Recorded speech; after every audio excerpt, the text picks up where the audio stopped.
नमस्कार, मैं मनीष स्वागत करता हूं आपको अपने इस यूट्यूब चैनल पे। दोस्तों, बिहार जो डिस्ट्रिक्ट कोर्ट क्लर्क का वैकेंसी निकली है, आज से फॉर्म अप्लाई होना चालू हो गया है। सबसे बड़ी सवाल ये है कि कुछ क्लियर नहीं है, यानी कि कुछ क्लियर है और कुछ क्लियर नहीं है। बिहार में देखिए, कोई भी वैकेंसी हो, तमाम जो वैकेंसी निकलती है उसमें कुछ ना कुछ पेच लगा के छोड़ दिया जाता है और बाद में उसको कोर्ट में खींचा जाता है और डिले किया जाता है। तो मैं क्या चीज़ के मुद्दे पे बात कर रहा हूँ? कट ऑफ के मुद्दे पे। कट ऑफ ऐसे चीज़ है जो कि जिसका सिलेबस भी नहीं पता है, और जिसका सिलेबस भी नहीं पता, जिसका पैटर्न भी पता ना हो, यानी कि ये खुद डिसाइड नहीं कर रहे हैं कि कैसा सिलेबस है और कैसा आपका एग्ज़ाम होगा। मैं पीटी की बात कर रहा हूँ, यानी कि जो कोर्ट क्लर्क का पीटी का एग्ज़ाम होगा, जैसा कि उन्होंने कहा है कि आपका मेंस का तो सिलेबस दे रखा है, लेकिन मेंस तभी हम दे पाएंगे जब पीटी क्वालिफाई करेंगे, और पीटी का इन्होंने सिलेबस नहीं दे रखा है।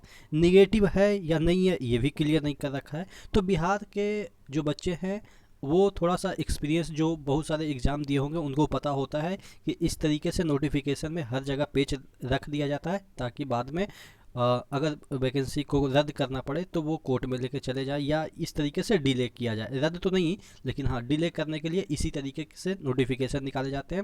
मतलब नोटिफिकेशन कभी भी शुद्ध तरीके से नहीं निकाला जाता, लेकिन फिर भी कोई बात नहीं, हम लोग इस चीज़ को झेल चुके हैं। नोटिफिकेशन इसी तरीके से निकलता है बिहार में कि कोई क्लियर नहीं है। तो जो मेंस का जो ये आप देखेंगे कि सिलेबस दे रखा है कि सिलेबस ऑफ, देखिए, रिटन टेस्ट जो कि मेंस है, लेकिन जो बोला गया है कि आपका अगर ज़्यादा फॉर्म अप्लाई होंगे तो पीटी लिया जाएगा। भाई, ये कंडीशन क्यों लगा रहे हो कि ज़्यादा फॉर्म अप्लाई होंगे? तुम्हें नहीं पता है कि ज़्यादा फॉर्म अप्लाई होंगे? इस बेरोजगारी के सीज़न में कोई कहेगा कि अगर 100 वैकेंसी निकालते हैं तो 200 फॉर्म अप्लाई होगा? अभी कभी ऐसा मान सकते हैं क्या? जब देश में इतनी बेरोजगारी हो कि चौकीदार का वैकेंसी निकलता है तो पीएचडी वाला फॉर्म अप्लाई करता है, तो इनको ये भी नहीं पता है कि फॉर्म तो 10 लाख से ऊपर ही अप्लाई होगा। लेकिन फिर भी इन लोगों को क्या पता है कैसे क्या बेरोजगारी होती है। चलिए, तो हम बात करने वाले, देखिएगा, एक सेंटेंस मैं आपको पहले सुना देता हूँ, उसके बाद हम कट ऑफ पे बात करेंगे। सबसे बड़ी चीज़ यहाँ पे देखिएगा, देखिएगा लिखा हुआ है, एक मिनट मैं यहाँ से इसको हटा देता हूँ। हाँ, देखिएगा लिखा हुआ है, the preliminary examination shall comprise of multiple choice objective question based on the syllabus subject provided for written examination। यानी कि जो पीटी का एग्ज़ाम होगा उसका सिलेबस क्या होगा, वो आपके जो रिटेन एग्ज़ाम होगा, यानी कि मेंस के जो एग्ज़ाम होगा उसी के बेस्ड पे होगा। प्रोवाइडेड, यहाँ पे देखिएगा सिलेबस जो है वो बेस्ड होगा इसके सिलेबस के अकॉर्डिंग, यानी कि आपके जो मेंस के सिलेबस है उसी के अकॉर्डिंग। लेकिन ये नहीं दे रखा है कि कितना क्वेश्चन पूछेंगे पीटी में, किस सेक्शन से। हालांकि मेंस में दे रखा है कि कंप्यूटर से 15 क्वेश्चन पूछेंगे, रीजनिंग से 10 क्वेश्चन पूछेंगे, और 10 मार्क्स का 10 क्वेश्चन पूछेंगे, आपके मैथमेटिक्स के 10 क्वेश्चन पूछेंगे, लेकिन आपके पीटी के बारे में नहीं दे रखा है। और हम आज जो आपको कट ऑफ बताएंगे वो पीटी का बताएंगे, क्योंकि मेंस जैसे ही एग्ज़ाम होगा तो उस समय हम बात करेंगे, क्योंकि अभी आपकी प्रायोरिटी पीटी है। तो पीटी का कट ऑफ के लिए हम यहाँ पे निगेटिव भी चीज़ें नहीं दे रखी है कि निगेटिव मार्किंग है, तो ऑब्वियस है कि निगेटिव नहीं दे रखी है, क्योंकि ये निगेटिव एक ऐसा वर्ड है जो कि इम्पेथाइज करती है, यानी कि अगर देना होता तो निगेटिव मार्किंग वो लिख देते, इसलिए इसमें निगेटिव नहीं है। चलिए, जनरली पीटी आपके 100 नंबर के होंगे, ठीक है, और उसमें होंगे इंग्लिश, मैथ्स, रीजनिंग, हिंदी और आपके कंप्यूटर, यानी कि 5 सब्जेक्ट। यही 5 सब्जेक्ट जो कि आपके मेंस में पूछे जाएंगे, और वहाँ पे अभी मैंने आपको एक सेंटेंस पढ़ के सुनाया कि उसी से पीटी आपके होंगे, उसी सिलेबस से। तो यहाँ पे अगर नंबरिंग की बात करें तो आप इक्वली डिवाइड कर सकते हो, 5 सब्जेक्ट है, 20-20 क्वेश्चन इक्वली डिवाइड कर सकते हो। लेकिन ये भी नहीं है कि डेफिनेट 20 नंबर का ये होगा, हो सकता है कि ये 25 नंबर का इंग्लिश कर दे, मैथ्स आपका 15 नंबर कर दे, ये भी हो सकता है, ठीक है। लेकिन हाँ, जनरली 100 नंबर का पीटी होता है, और आपके मैक्सिमम 90 मिनट का, यानी कि 1.5 घंटे का आप मान के चलो कि पीटी होगा।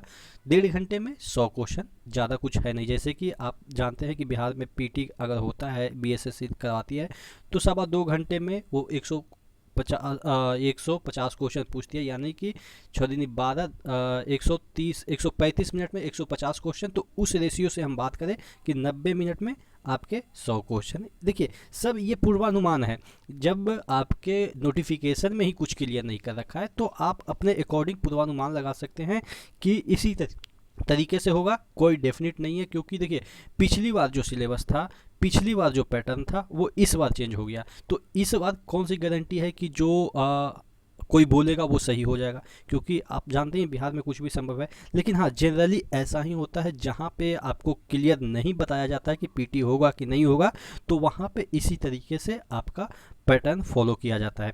तो यहाँ पे देख लेते हैं। देखिए क्योंकि 90 क्वेश्चन वहाँ पे है, मेंस में है, तो ऑब्वियस है कि 90 और 10 जो आपका जो इंटरव्यू के लिए, तो 100 क्वेश्चन से ज़्यादा तो वो पूछ नहीं सकता। जब वो मेंस में ही 100 क्वेश्चन पूछ रहा है, तो यहाँ पे पीटी में 100 क्वेश्चन से ज़्यादा पूछने की संभावनाएं नहीं है, और 50 क्वेश्चन कभी पूछता भी नहीं है कोई एग्जाम में। तो एक एवरेज आदमी सोचेगा भी तो कितना क्वेश्चन पूछेगा, 100 क्वेश्चन पूछेगा। तो उसी के अकॉर्डिंग मैंने ये कट ऑफ बनाया है। नॉन निगेटिव है तो आदमी तुक्का मारेगा, तो 5-7 तो ऑब्वियस है बढ़ के ही आएगा किसी का नंबर। जैसे सपोज अगर 100 नंबर का कोई पेपर होता और निगेटिव होता तो 65 वहाँ पे कट ऑफ जाता। लेकिन जहाँ पे निगेटिव नहीं होता है तो हर बंदे जो 30 क्वेश्चन है उसको टच करेंगे तो 5 क्वेश्चन सही निकल ही जाता है। तो इसीलिए थोड़ा सा कट ऑफ आपको मैं हाई बता रहा हूँ कि इतना से तो कम नहीं जाएगा, क्योंकि नॉन निगेटिव है। आप तुक्का भी 60-70 तो आदमी कोई भी कर लेता है बिना तुक्के के, लेकिन 30 तुक्का मारता है तो कट पीट मतलब कि 72 तो मिनिमम होगा आपका। अगर हम बात, हालांकि नंबर ऑफ वैकेंसी काफ़ी है और मिनिमम आपको 5 गुना तो लेगा ही, 5 नहीं तो 3 गुना तो मिनिमम लेगा, लेकिन 5 गुना एक्सपेक्टेड माना जाता है कि 5 गुना कोई भी वैकेंसी में लिया जाता है, क्योंकि बाद में एब्सेंट भी हो जाएंगे लोग, तो इसलिए 5 गुना मिनिमम लिया जाता है। तो 5 गुना में काफ़ी हो जाएगा। यहाँ पे आप देखिएगा कि 15,000 और 5 ये 15, यानी कि 16,000 16,500 के अराउंड बच्चे हो जाएंगे।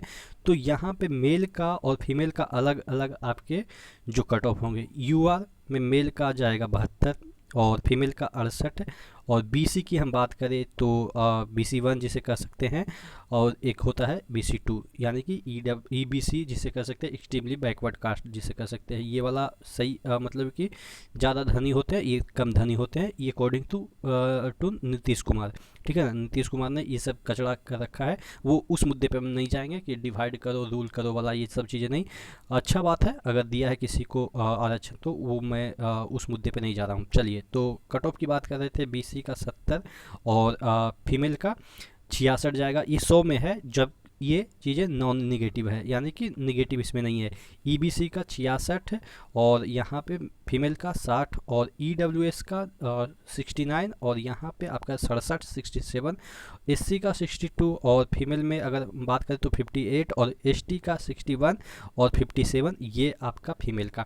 तो इस तरीके से आपका एक्सपेक्टेड कट ऑफ हो सकता है।